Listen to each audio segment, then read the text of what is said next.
Now let's multiply 3 times 3/4. That means I have 3 groups, and in each of those groups, there are 3/4. Now to figure out the product, I can't just push all of these counters together.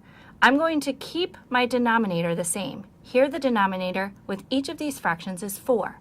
So I'm going to make groups of 4, but considering the parts of the fraction first.